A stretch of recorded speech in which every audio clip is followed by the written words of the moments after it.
Hi everyone, this is Rebecca McFarland from Turning Stones Coaching, bringing a new video blog to you about a subject I know every do-gooder needs to hear about. If you are in the business of trying to help people, of trying to get a service into the world, trying to do good things in the world and make a living doing it, this is something that you are going to really resonate with.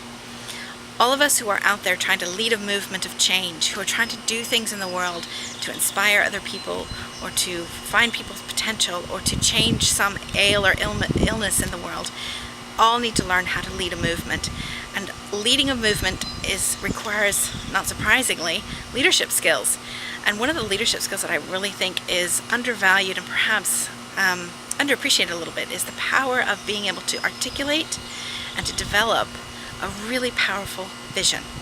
And a vision is something that can help you communicate things to people in new ways, in ways that you wouldn't have even thought of before. It is very non-traditional kind of marketing activity here we're talking about. I'm not talking about doing some of the things that other people will say you need to do in your business. But this is what you need to help you and to help inspire you to do things in your own way, because the movement that you're leading is yours. The path you're walking is yours. So all the marketing, all the things that you're going to do to need to communicate to the world need to be authentic to you, which means somebody else hasn't thought of them yet. So how do you actually start developing your own way to do this? How do you actually start thinking about, how do I want to market to the world? What message does the world need to hear from me? And what about me can I bring into that message to make it authentic and make it really about something that I'm truly passionate and truly believe in? So to do that, what we need to do is start thinking about your personal vision and the vision you have for the service that you're bringing to the world. And sounds easy, and you're probably thinking, yeah, I have a vision. I know what I want to do. But really, until you actually go through that process of really articulating it and really writing it down and really thinking it through, it's difficult to use that kind of vision that is a little bit fuzzy around the edges still to do its job. And the fact is that your vision has a job to do.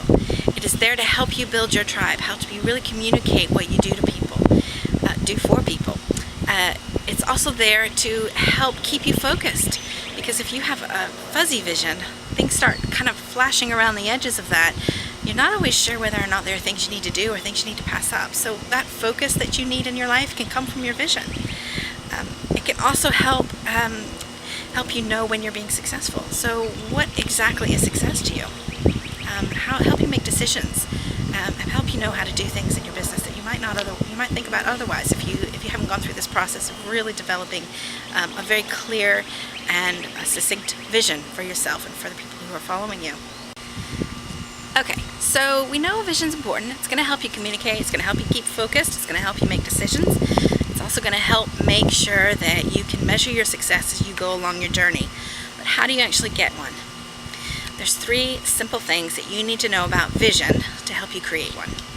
And the first is that a vision should answer the question, how will the world be different if I'm wildly successful?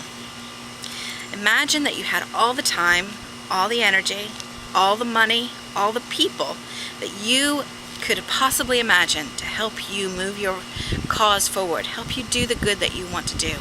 If you could have a huge tribe of people with lots of money and lots of time behind it, what would life be like on this planet? What would be different for the world? Okay, so answer that question. That's number 1. Number 2, your vision needs to be very short and sharp. Okay, so once you've thought about what you want the world to look like, try and narrow that down into 3 to 5 sentences.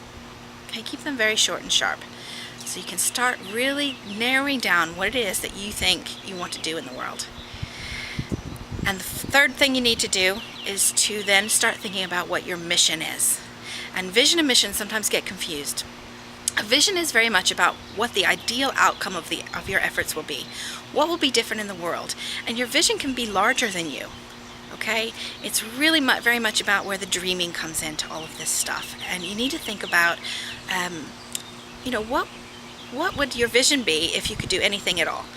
And that is all about the ideal outcome. It's about how you want the world to look when you're successful.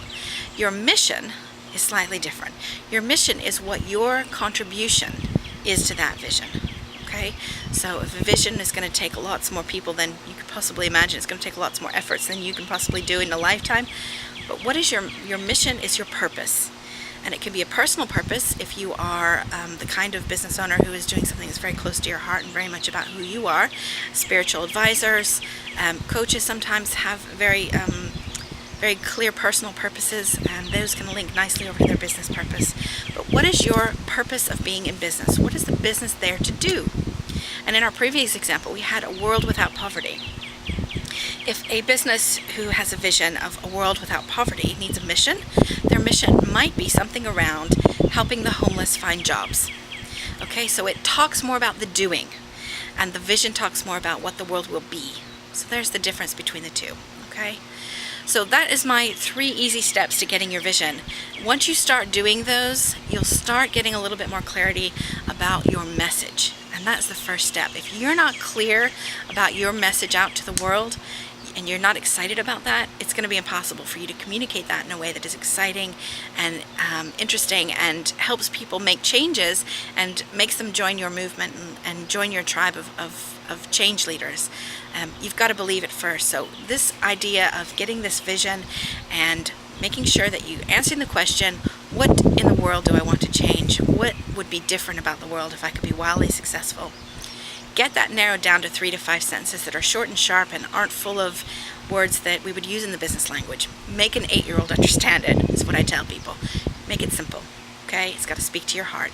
And the third thing is very much about distinguishing your vision from your mission. You need both, but they serve different purposes.